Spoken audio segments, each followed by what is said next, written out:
Alright, so there appears to be the Chiraw is owned by the U.S. Army Corps of Engineers. It says on the front part of the boat. It's identifiable. The Chiraw sign on the side there. Watertight door, keep closed, it says on the bottom door. So they expect to go under water a little bit. U.S. government property, a lot of cranes. Looks like they do a little riding back and forth, traveling with their tools and stuff, with those tricycles and those motorized carts, back and forth on the dock. Want to save energy by riding the bicycles up and down to deliver tools and whatever they got to do. Maybe quick work.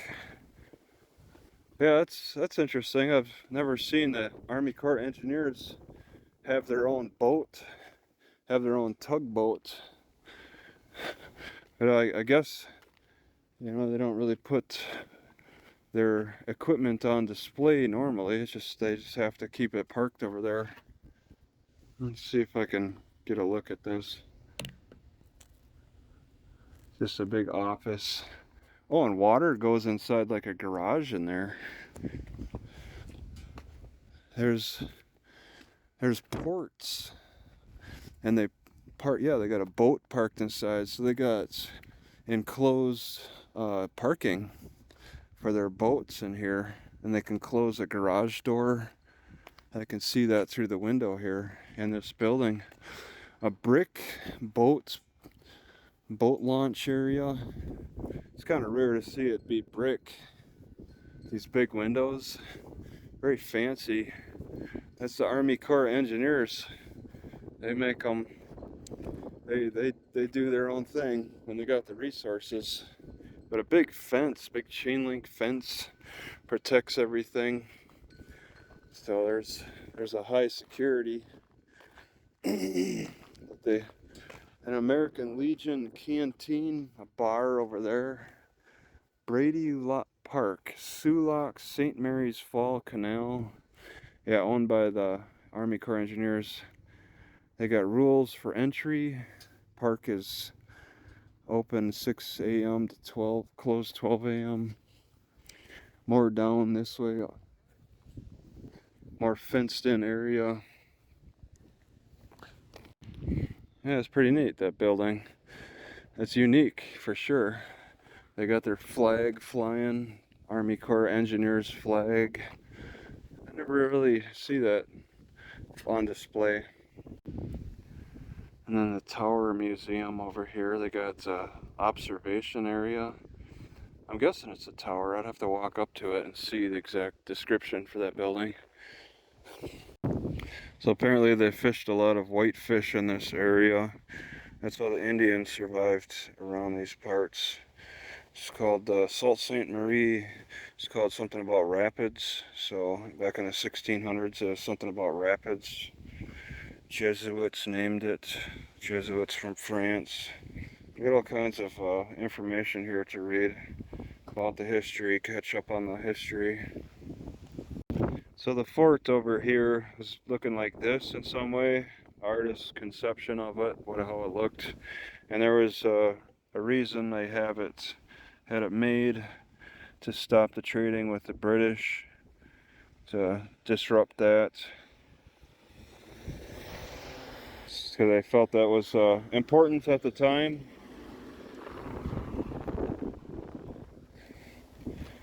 So a little French-Indian War, France was defeated. Yeah, it's too bad. Those early wars really have shaped how we live today. I can't travel any further north because we had to lose that war. And we might not be in such good shape to actually win a war against Canada now anyway, with the shape people look to be in these days. Okay, so during the War of 1812, there was some military activity going on here. That's so long ago. And they burned things, since a lot of things the forts were made of wood. houses are made of wood. Company built storehouses were made of wood. Retribution, okay. So they pushed up to this point, I guess. They couldn't cross the river to take more. American government was non-existent until 1820. That was after the War of 1812, so they're saying the soldiers took it over but then abandoned it.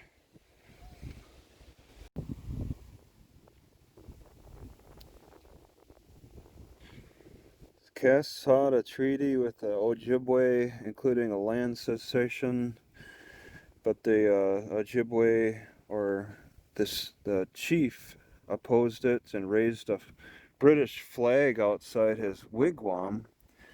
And then American forces swooped in and with arms and warned him to take it down and not to put that British flag up again. So the Native Americans sided with the British. So the Native Americans didn't exactly help the situation with getting more control of Canadian areas against the British.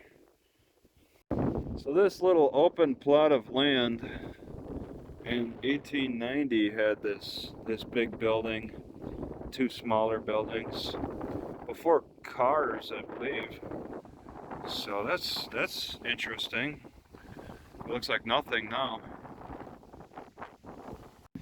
I don't know why they got to put this sign up in the park. They're making it look like I'm entering an installation. They do have no weapons all around this park on the edges, and it's just an open grass field. And they're saying that this grass field is a part of all that. Like, I'm subject to search by just walking onto the grass. It's a strong stance to take here, and largely influenced by the Canadian border, I'm sure. Yeah, this I see the sign for the museum. It's called River of History, next to a church, next to a hotel. I'm just getting a closer look next to a auto shop that's full of what looks like abandoned wrecks of cars. At least they're not parked on the street, I guess. They got them all piled up pretty high, pretty tightly together in this property, though. So this building looks kind of new. This super tall museum. Oh my God, what a museum! And all it is a super tall building. Tower, oh, Tower of History. Yeah, it's history nonetheless. Oh my God. So it's maybe more about the sightseeing from the top, I think, than a lot of history. Elevator. I guess, yeah, I could walk right in there. Maybe they got an underground museum. Dippin' Dots sold here. Motel over here looks cheap. Very cheap. Tallest tower in the Upper Peninsula. Express elevator inside. Tower of History has a fence blocking the doors. No skateboards or bikes. No loitering. And you got the church over there. Can't really see. Opening hours 10 to 5. Okay. Yeah, it is kind of got a basement below. Probably with historical stuff. Alright, looking up the tower. This church has got an interesting windows on the top. You don't see that on many churches. I got a row of windows. There's a sign. That's a interesting design. Chimney. Oh, this Tower of History has a little mini tower, maybe for ventilation.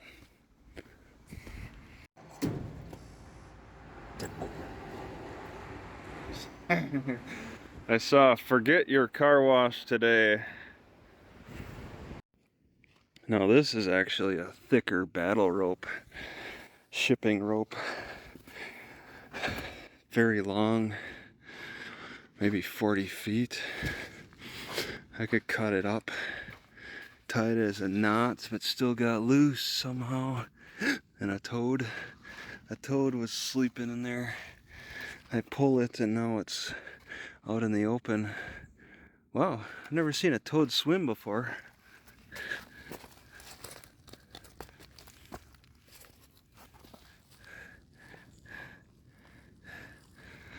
How long can they hold their breath? I got rid of all my battle ropes because I wasn't happy with them. I paid like $40 for two and then $80 for one, and then I just got rid of them. And now here I just walk up on one. I knew that, well, I didn't know, but I thought, you know, I should hold out paying that kind of money. But, I mean, I've done my experiments and I don't really use battle ropes a whole lot.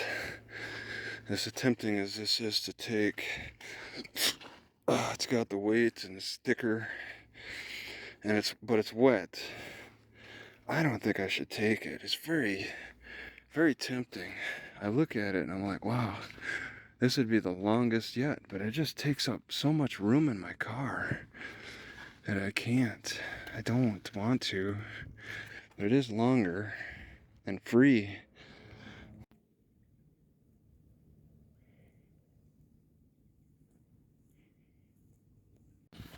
Hey, Lucy. All right. All right. All right, I could just cut anywhere. The thing is with this loop, I kind of don't want to lose this loop, but I don't know exactly where to cut. I don't know where the end piece is. I cut a bunch on the end here and scattered all over. I just still can't figure out. I know if I cut this, I'll lose a lot. I might lose the whole loop. But I'm just kind of taking a wild guess. Maybe it's like something in here that's attached to this outer side. All I can do is like guess, I guess. I mean, if that's assuming that, this is in the attempt to get the longest out of this, to take back into the car. I lose a big chunk if I make the wrong guess with this knot. It's so hard for me to tell where this end piece meets. It's somewhere towards the center. I started cutting a little bit of this. It could be this, but that's hard to get at. Could be that. This is a case where you have to know what kind of knot this is and be familiar with how it works. I think I'm just going to hit this outer head and then that's my guess. I very much could be wrong. It just seems like that's going in. That's the end. This is the end piece, maybe this outer one. Alright, I did guess right. It was the outer piece that loosened it all up. That's what was holding it all together. And I had to cut with the file. Maybe a knife would have done good, but file did really good. It only took like 15 minutes. It's like the amount of time it takes to cut a bicycle lock, a U-shaped bicycle lock. Alright, after cutting it, I dragged it over here. I gotta admit, it's a little too bulky for me, for my car. It's a little, it'd be interesting, but that's so much weight and bulk. I don't think I can handle it. I think I'm just gonna leave it behind. It was fun cutting it, playing around with it a little bit. I'd like to hang it up somewhere, maybe. Think about it. A lot of the weight is because it's wet.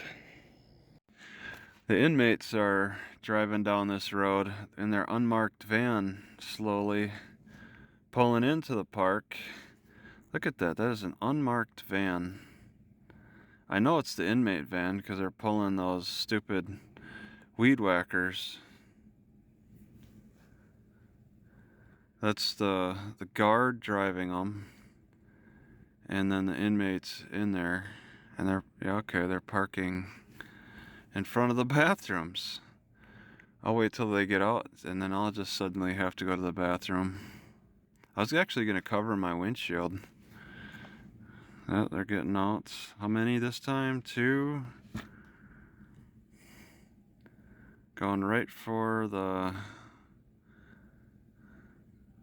lawnmowers. Okay. Inmates are mowing the lawn for the park. Just get more of a look at what they're doing here.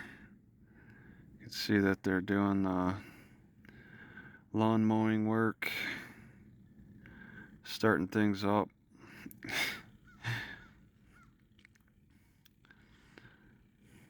Really seems to take away from business, from any individual who's law abiding. It seems to take away from anybody who's law abiding, this type of work. I mean, do these inmates really care about what they're doing? they just want to be out of jail. They're not doing this as for money as a motivation.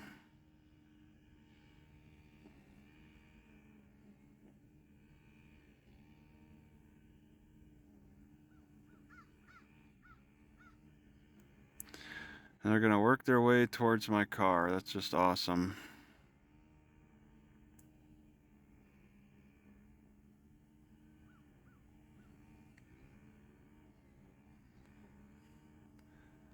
And the guard isn't even getting out of his vehicle. He's just gonna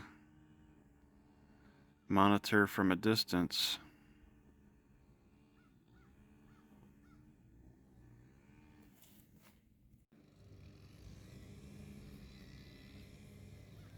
Well, I guess none of them are sex offenders.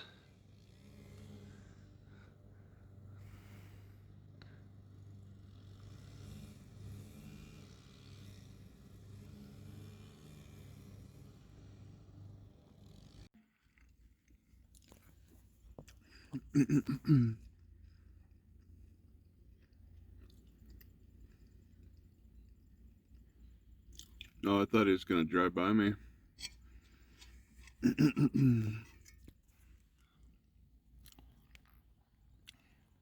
Making a real tight turn. So they just kind of focused on the children's area, and that was it.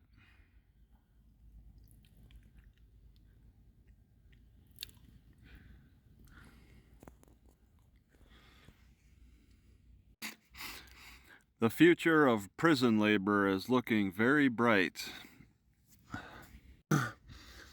When the mayor, Ronnie Williams, brags about getting $40 million in grant money for the city of Natchitoches, should he be surprised, as he has mentioned at the city council meeting, of the rise of the homeless population in that area? If you're going to be getting tons of grant money, you should be getting a higher population of homeless people and needy people for that area. They go hand in hand. City begs the federal government for money, and it trickles down to the poor people. The poor people find out and come. So that's what happens with government handouts. That's how it all turns out. Mayor Williams bragging about getting $40 million in grant money and more is like a beggar on the street corner bragging about getting a $100 bill while holding their sign begging for money. I just want to point out, this is how it came up on the bag. Just sitting here, looked like a baseball player left it behind. But naturally, I had to check.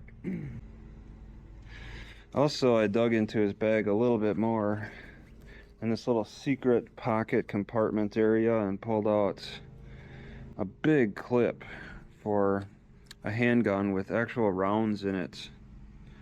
So this guy, he left everything behind except for the gun. This is like an extra large magazine for the gun. So this guy is in real poor health and acting a bit like a danger to society.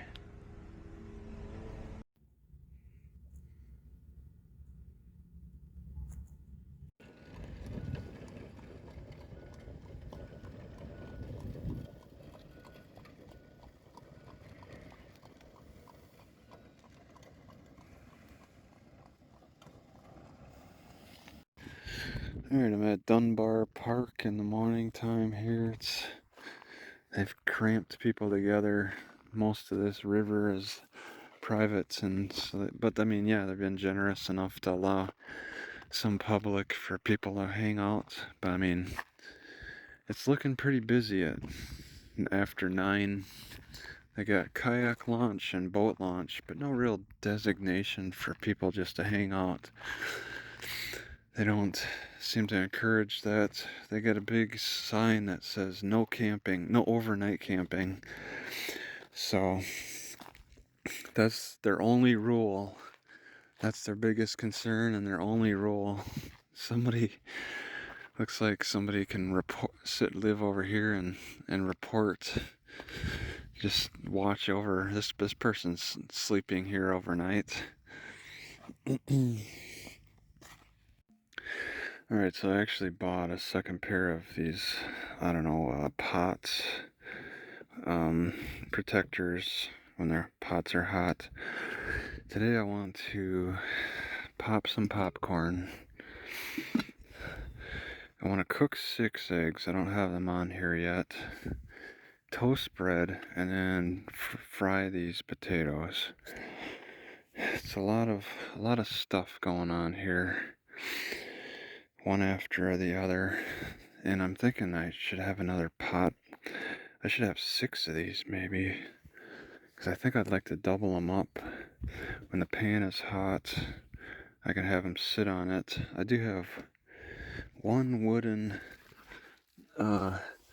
whatever protection. Oh god, it's gone. I don't know where it's at.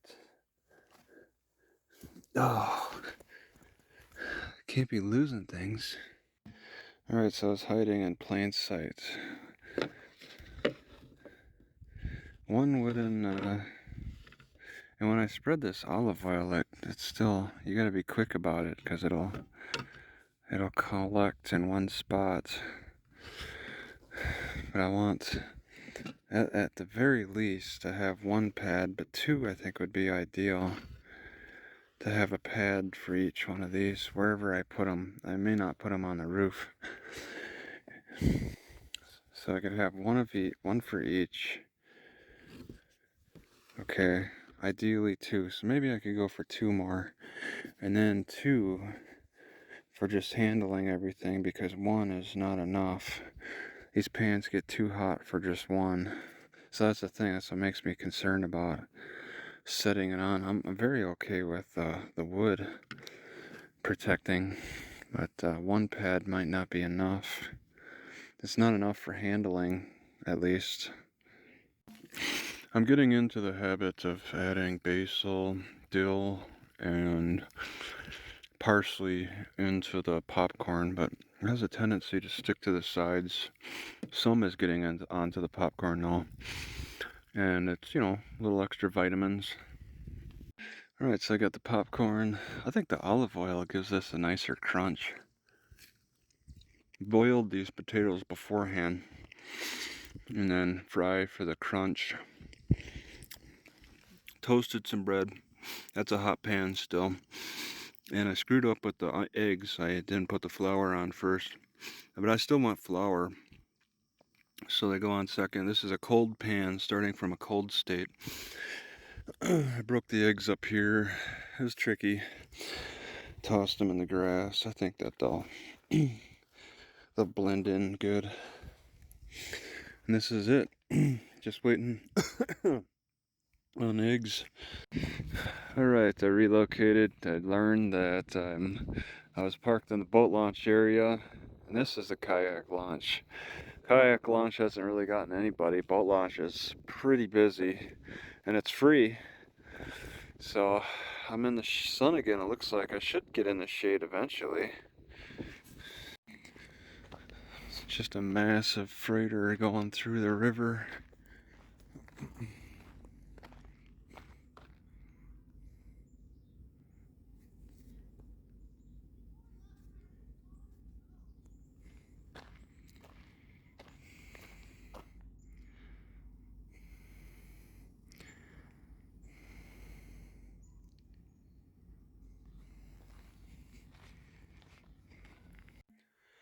Dunbar Park, Michigan. Dunbar Park. Nebish Island Ferry. I'm parked here down the road from it a little bit, simply because I see this truck parked on the side. It looks like a clean parking spot, no regulations. I think I could park here overnight, because they don't have any regulations. I'm on the side of the road, out of the way. I think it should be very possible, and I'm very interested. And then I could just simply walk down to the ferry. I don't need to drive in to look around. I'd rather walk. And there were several deer I scared back into the woods. And this is more like a pleasure island parking situation, I believe. It's an island that's got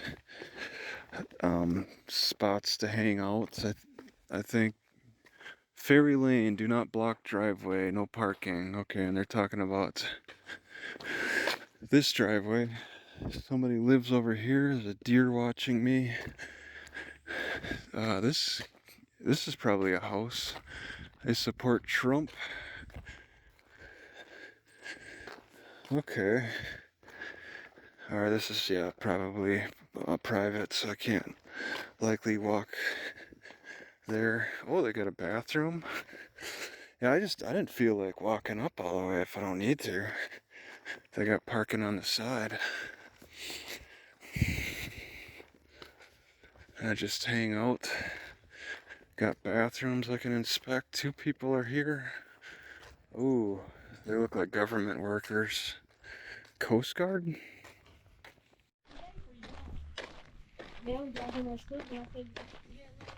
Yesterday, huh?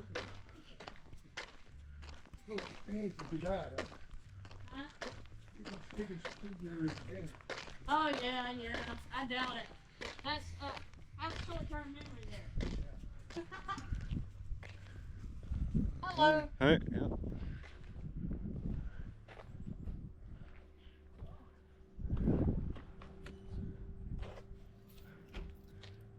Well,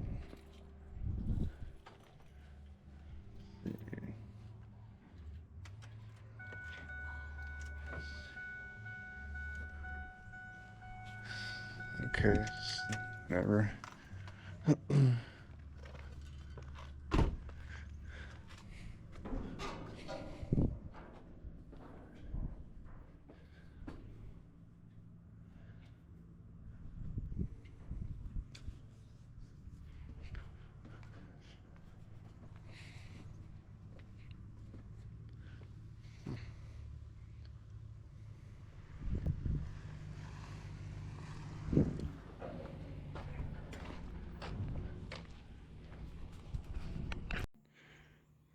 That's a pretty neat looking fort. There's no way to really walk up to it, I don't believe. This looks like private property. I'm guessing. So last night I had a racing heart issue, and I used oil, cooking oil, for popcorn, eggs, and potatoes. I used a little extra oil, a little more than I usually have tried, and I think that's what caused my racing heart issue. I mean, it's an unusual feeling. I can blame the gallbladder a little bit, but it still happened with the heart, regardless if it's a gallbladder attack or not. So I need to just not really have any oil, because that really messes with me. Salt makes my heart skip, and oil makes my heart race. So I just need to not really have oil. I think I can handle just a tiny half of a tablespoon, and that's it. But I had more than that yesterday.